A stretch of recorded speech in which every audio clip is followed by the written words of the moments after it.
Liftoff 1 week ago of a bold mission by China to construct its own space station. There's the rocket Long March B5 carrying the crew module. It blasted off without incident, but Houston and the world, we have a problem, potentially a big problem. The first stage of the rocket is now falling back to Earth out of control, and it will re-enter the atmosphere in the days ahead. Here's the thing, experts don't know exactly when or where. Our senior science writer is Nicole Mortellaro, who has a piece up online about this, and so glad you could give us some time. Nicole, you have your eye on the sky. What's going on with this? Yeah, so as you mentioned, this is a great achievement for China. They're launching the first part of their space station, and they're great space presence. Except that first stage, unfortunately, is they've scheduled it to have an uncontrolled reentry.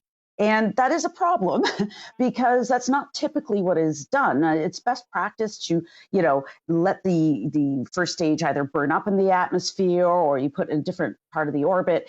But unfortunately, China decided to let this one burn up uncontrollably in the atmosphere. And we don't know when exactly or where this will fall. Don't know when? Don't know where? I mean, are we talking, it is in the next couple of days, but in terms of where, is it potentially dangerous to us in Canada? Actually, fortunately for us, no. The orbit right now is 41 degrees latitude. And so, we're at the 49th parallel, and the lowest latitude that we have is the 42nd. So thank goodness, this is not a risk for us.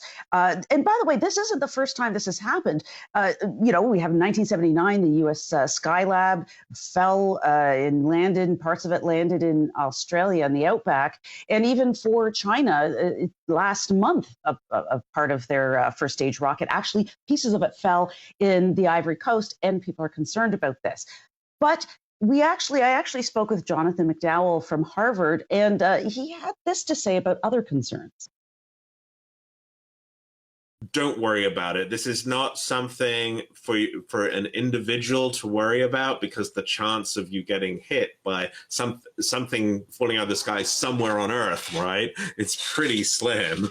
But it should be a concern for space agencies and space lawyers and so forth about how we go forward, avoiding casualties from space debris or property damage.